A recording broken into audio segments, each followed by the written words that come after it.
আসসালামু আলাইকুম, স্বাগত জানাচ্ছি আরটিভির দুপুরের সংবাদে। আপনাদের সঙ্গে আছি আমি ফারজানা তানি। কোনো এক গুপ্ত মন্ত্রণালয়ের রেজুলেশন কাটছাঁট করে প্রকাশ করে বিভ্রান্তি ছড়িয়েছে বলে মন্তব্য করেছেন শিক্ষামন্ত্রী এহসানুল হক মিলন। সকালে শিক্ষা গবেষণা ইনস্টিটিউটে আলোচনা সভায় প্রধান অতিথির বক্তব্যে তিনি এসব কথা বলেন। তিনি বলেন, ভঙ্গুর শিক্ষা ব্যবস্থা নিয়ে কাজ শুরু করেছে সরকার। ২০ বছর পিছিয়ে পড়া শিক্ষা ব্যবস্থাকে আবারও এগিয়ে নিতে হচ্ছে। এছাড়াও শত শত জটিলতার মধ্যেও তারেক রহমানের সরকার এনটিআরসি শিক্ষকদের বদলি কার্যক্রম শুরু করতে পেরেছে। ফল বিপর্যয় নিয়ে বিভ্রান্ত হওয়ার কিছু নেই, এতে শিক্ষা ব্যবস্থার প্রকৃত চিত্রের ডাটা পাওয়া গেছে বলেও জানিয়েছেন তিনি। খাতা দেখা প্রসঙ্গে তিনি বলেন, মনের মতো গান গাওয়া যায়, কিন্তু মনের মতো খাতা দেখা যায় না। রাষ্ট্রপতি নির্বাচনের চূড়ান্ত প্রস্তুতি সম্পন্ন করতে জাতীয় সংসদের ভারপ্রাপ্ত স্পিকার ব্যারিস্টার কায়সার কামালের সঙ্গে বৈঠক করছেন ইসি সচিব আখতার আহমেদ। বেলা ১১টায় সংসদ ভবনে এই প্রস্তুতিমূলক সভা অনুষ্ঠিত হয়। বৈঠকে ২০ আগস্ট অনুষ্ঠিত রাষ্ট্রপতি নির্বাচনের ভোট গ্রহণের সার্বিক ব্যবস্থাপনা এবং প্রিজাইডিং কর্মকর্তা নিয়োগ সহ বিভিন্ন গুরুত্বপূর্ণ বিষয় নিয়ে আলোচনা হয়। এই নির্বাচনের প্রধান নির্বাচনী কর্তার দায়িত্বে থাকবেন সিইসি এএমএম নাসির উদ্দিন। এদিকে এখন পর্যন্ত বিএনপির পক্ষ থেকে ২টি মনোনয়নপত্র সংগ্রহ করা হয়েছে, আর জামায়াত এনসিপি জোটের ঘোষিত প্রার্থী অলি আহমদের জন্য মনোনয়নপত্র সংগ্রহ করা হয়েছে। আগামী ২০ আগস্ট বেলা ২টা থেকে বিকেল ৫টা পর্যন্ত সংসদ কক্ষে রাষ্ট্রপতি নির্বাচনের ভোট গ্রহণ হবে। ক্রিকেটার সাকিব আল হাসান ভালো খেলোয়াড় হতে পারেন, কিন্তু ফ্যাসিস্ট শেখ হাসিনার সাথে সম্পৃক্ত থেকে তিনি নষ্ট ও পচে যাওয়া মানসিকতার পরিচয় দিয়েছেন বলে মন্তব্য করেছেন প্রধানমন্ত্রী তথ্য ও সম্প্রচার বিষয়ক উপদেষ্টা ডাক্তার জাহিদুর রহমান। মঙ্গলবার সচিবালয়ে এক সংবাদ সম্মেলনে কথা বলেন তিনি আরও বলেন, শেখ হাসিনা ও সাকিব আল হাসানকে পূর্ণ নিরাপত্তায় আইনের মুখোমুখি করা হবে। একই সাথে ভারতের গোয়েন্দা সংস্থার প্রধানের ঢাকা সফরকে সৌজন্যমূলক বলে জানান তিনি। বিস্তারিত অঙ্কন চৌধুরীর রিপোর্টে। সচিবালয়ে দেশের সাম্প্রতিক ও সমসাময়িক রাজনৈতিক পরিস্থিতি নিয়ে সংবাদ সম্মেলনে কথা বলেন প্রধানমন্ত্রীর তথ্য, সম্প্রচার এবং সংস্কৃতি বিষয়ক উপদেষ্টা ডক্টর জাহিদুর রহমান। এ সময় তিনি ক্রিকেটার সাকিব আল হাসানের সাম্প্রতিক ভূমিকা নিয়ে ক্ষোভ প্রকাশ করেন। বলেন, ক্রীড়াবিদ হিসেবে সুনাম থাকলেও ফ্যাসিবাদের দালালি করে নিজের অবস্থান হারিয়েছে সাকিব। তবে সাকিব ও শেখ হাসিনা উভয়কেই আইনি প্রক্রিয়ার মুখোমুখি করা হবে বলে জানান তিনি। ভালো খেলোয়াড় হতে পারেন, উনি একজন নষ্ট পচে যাওয়া মানুষ, যে মানুষ হাসিনার সাথে অ্যালাইন্ড হয় এবং এখনও অ্যালাইন্ড থাকেন। সে ৫ তারিখে তো তার বক্তব্য এসছে, উনি কত নামী, কত সুনাম তার আছে, এসব ফালতু কথা উনি বলেন আসলে সরকারকে কিছুটা চাপে ফেলার জন্য। আমি আবারও বলছি, এনিবডি কেউ আছেন, উনি বাংলাদেশে আসবেন মামলা ফেস করার জন্য, আইন ফেস করার জন্য, বিচার ফেস করার জন্য, এবং উনি এয়ারপোর্টে নামলে কি লোকজন মব করে তার কিছু করে ফেলবে? উনি কি সেটা মনে করেন? আমরা কেউ মনে করি?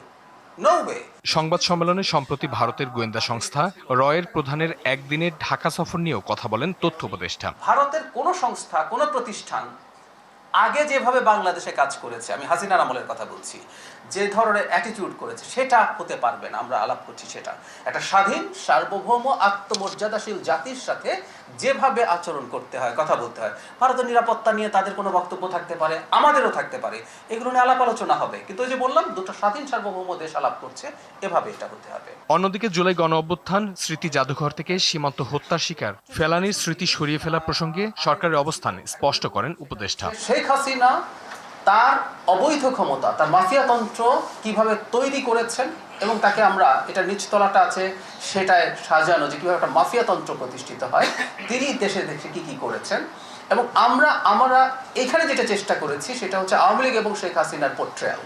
আর ওপরের তলায় যেটা আমরা সবাই জানি, আপনারা যারা গেছেন তারা জানেন, যে এখানে তাকে কিভাবে বিতাড়িত করা হলো, তাকে কিভাবে পরাজিত করা হলো। সেই বিবেচনায় কিছু কিছু ক্ষেত্রে কিছু পরিবর্তন এখানে হয়েছে। বর্তমান সরকারের মেয়াদকালেও যদি কোনো ব্যক্তি বা কর্মকর্তা দুর্নীতিতে জড়িয়ে পড়েন, তবে দুর্নীতি দমন কমিশন দুদক তা নিরপেক্ষভাবে খতিয়ে দেখবে বলেও জানান প্রধানমন্ত্রীর এই উপদেষ্টা। অঙ্কন চৌধুরী, আরটিভি, ঢাকা। প্রধানমন্ত্রী তারেক রহমানের সঙ্গে সৌজন্য সাক্ষাৎ করেছে American chamber of commerce in বাংলাদেশের একটি প্রতিনিধি দল। বাংলাদেশ সচিবালয়ে মন্ত্রিপরিষদ বিভাগের সভাকক্ষে এই সাক্ষাৎ অনুষ্ঠিত হয়। অ্যামচেম বাংলাদেশের পক্ষে সংগঠনটির সভাপতি ও মাস্টারকার্ডের ভাইস প্রেসিডেন্ট সৈয়দ মোহাম্মদ কামালের নেতৃত্বে ৮ সদস্যের একটি প্রতিনিধি দল সাক্ষাতে অংশ নেন।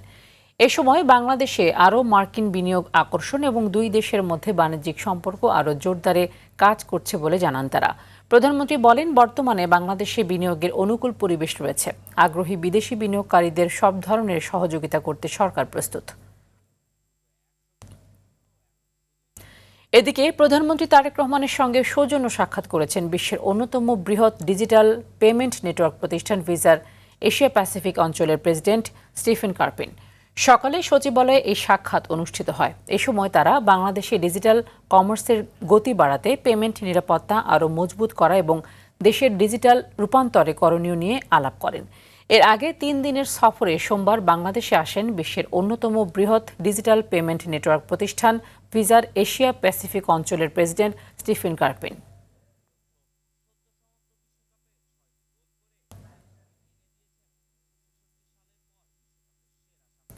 জুলাই আন্দোলনকারীদের বাড়িঘর ও ব্যবসা প্রতিষ্ঠান পুড়িয়ে দেওয়ার নির্দেশনা দেন শেখ হাসিনা। ওবায়দুল কাদের এবং হাসান মাহমুদের সঙ্গে তার কথোপকথনের এমন একটি কল রেকর্ড আজ ট্রাইব্যুনালে দাখিল করেছে প্রসিকিউশন। জুলাইয়ের মানবতাবিরোধী অপরাধ মামলায় ওবায়দুল কাদের সহ 7 আসামির বিরুদ্ধে যুক্তিতর্ক উপস্থাপনে কল রেকর্ডটি বাজিয়ে শোনাবে রাষ্ট্রপক্ষ। এই সপ্তাহেই মামলাটির যুক্তিতর্ক উপস্থাপন শেষ হবে জানিয়ে আসামিদের সর্বোচ্চ সাজা প্রত্যাশা করেন প্রসিকিউটর গাজী MH তামিম। এছাড়া আজ ট্রাইব্যুনালে আরও কয়েকটি মামলায় সাক্ষ্য গ্রহণ চলছে।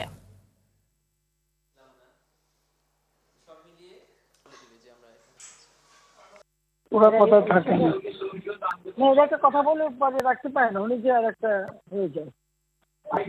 এদের পরামর্শদাতা ফরাদ মাজার, তারপরে যে তোমার আসিফ নজরুল, জি আপনি কাদের ব্যাগে যেভাবে নির্দেশ, জি জি হ্যাঁ না সব আমাদের লোক থাকতে পারে। ওরা তো আগুন দিয়ে পোড়াবে, তো ওদের বাড়ি আছে, আর সেগুলো পাবলিক দিয়ে পোড়াবে, আর কি করবে। যে শেখ হাসিনা ওবায়দুল কাদেরকে নির্দেশ দিচ্ছেন, বলছেন যে ওরা আমাদের বাড়িঘর পুড়িয়েছে, এখন থেকে আমরা ওদের বাড়িঘর পুড়িয়ে দিব। এই বক্তব্যের সমর্থনে হাসান মাহমুদ বলছেন যে টিট ফর ট্যাট। এরপরে শেখ হাসিনা বলছেন যে তোমরা সকলে এখন যার যার এলাকায় চলে যাও, নেতাকর্মীদের নির্দেশ দিয়ে দাও, এখন থেকে ওদের বাড়িঘরে আগুন লাগাবে পাবলিক। চাঁদা ছাড়া সড়কে ঘোরে না গাড়ির চাকা।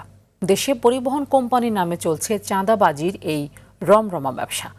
পরিবহনের ব্যানারের নামে ঢাকার ভেতরে আদায় করা হয় দৈনিক চাঁদা, আর দূরপাল্লার বাসে যাত্রা প্রতি নেওয়া হয় 3 থেকে 6 হাজার টাকা। পরিবহন খাতে চাঁদার বিনিময়ে সড়কে এই গাড়ি চলাকে বলা হয় ম্যানেজ সিস্টেম। বাস মালিকদের অভিযোগ, চাঁদা না দিলেই নেমে আসে মামলার ঝড়। বিশেষজ্ঞরা বলছেন, পরিবহন সেক্টরের ঐক্যবদ্ধ চাঁদাবাজির জন্যই সড়কে এই নৈরাজ্য। মোহাম্মদ সাইমের রিপোর্টে বিস্তারিত।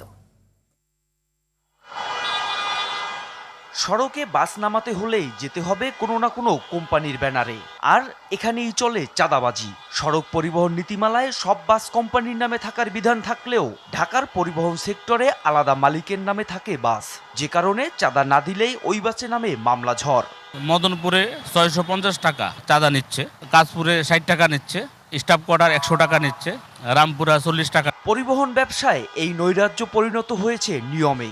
দৈনিক আমাদের 700, 750, 800 টাকা এরকম খরচ আছে। কোম্পানির পরিবার যেহেতু চলতে হইলে এটা দিতে হবে। একই অবস্থা দূরপাল্লার বাসেও।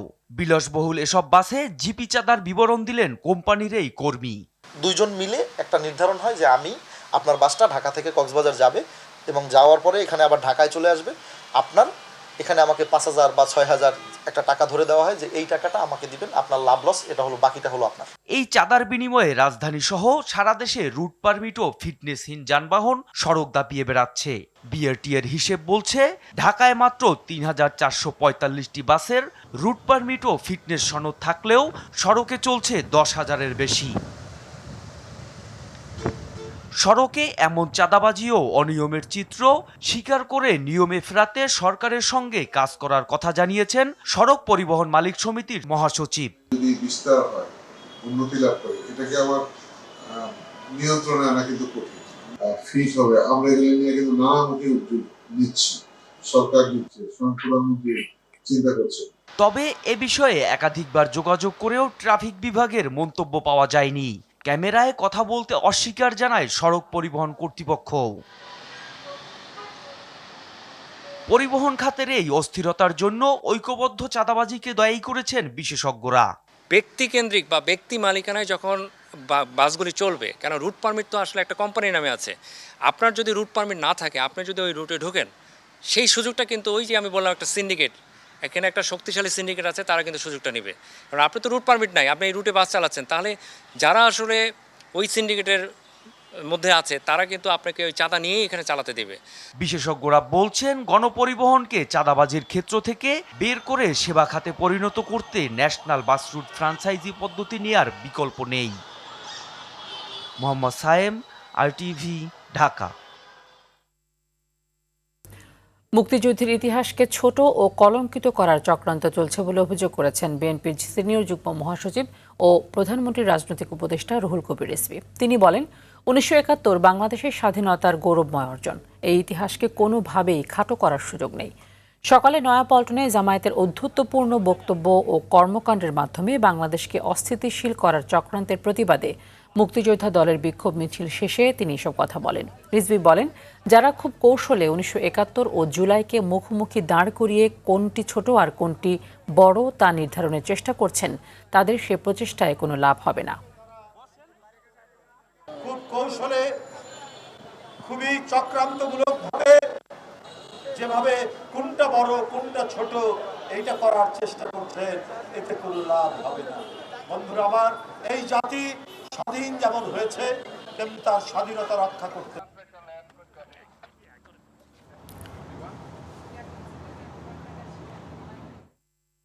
চাঁদপুরে সড়ক দুর্ঘটনায় 4 জন নিহত হয়েছে। এ সময় আহত হয়েছেন আরও 15 জন। সকালে চাঁদপুর কুমিল্লা মহাসড়কের শাহরাস্তি উপজেলার বানিয়াচৌ এলাকায় একটি বাস অন্য একটি গাড়িকে ওভারটেক করতে গিয়ে সামনের ট্রাকের সঙ্গে মুখোমুখি সংঘর্ষ হয়। সংঘর্ষে বাস ও ট্রাক দুটি সড়কের ওপরে ছিটকে পড়ে। খবর পেয়ে ফায়ার সার্ভিসের সদস্য ও স্থানীয়রা ঘটনাস্থলে গিয়ে 4 জনকে মৃত অবস্থায় উদ্ধার করে। এতে আহতদের উদ্ধার করে শাহরাস্তি উপজেলা স্বাস্থ্য কমপ্লেক্সে পাঠানো হয়েছে। দুর্ঘটনার কারণে মহাসড়কে কিছু সময় যান চলাচল ব্যাহত হয়।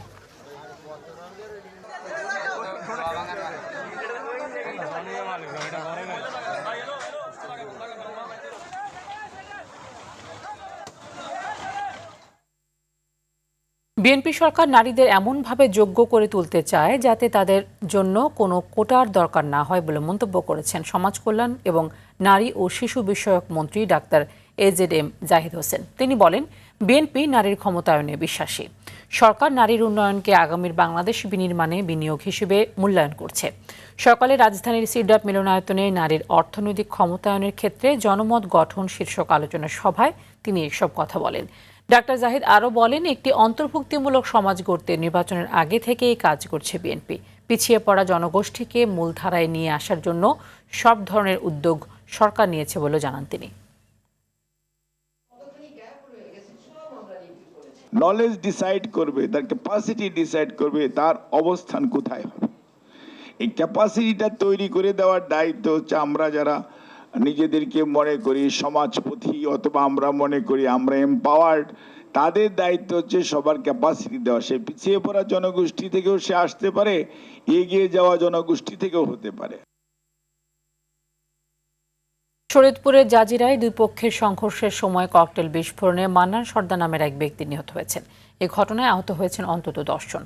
সোমবার রাতে উপজেলার মোল্লা ইউনিয়নের লাউখোলা এলাকায় এই ঘটনা ঘটে। নিহত মান্নান উপজেলার সেনেরচর ইউনিয়নের চরধুপুর চরকান্দি এলাকার বাসিন্দা। স্থানীয়রা জানিয়েছেন, আধিপত্য বিস্তারকে কেন্দ্র করে স্থানীয় রেজাউল শিকদার ও তমিজ খাঁর মধ্যে দীর্ঘদিনের বিরোধ চলছিল। সোমবার রাতে উভয় পক্ষের লোকজন সংঘর্ষে জড়িয়ে বেশ কয়েকটি ককটেল বিস্ফোরণ ঘটালে হতাহতের এই ঘটনা ঘটে। ঘটনার পর এলাকায় অতিরিক্ত পুলিশ মোতায়েন করা হয়েছে।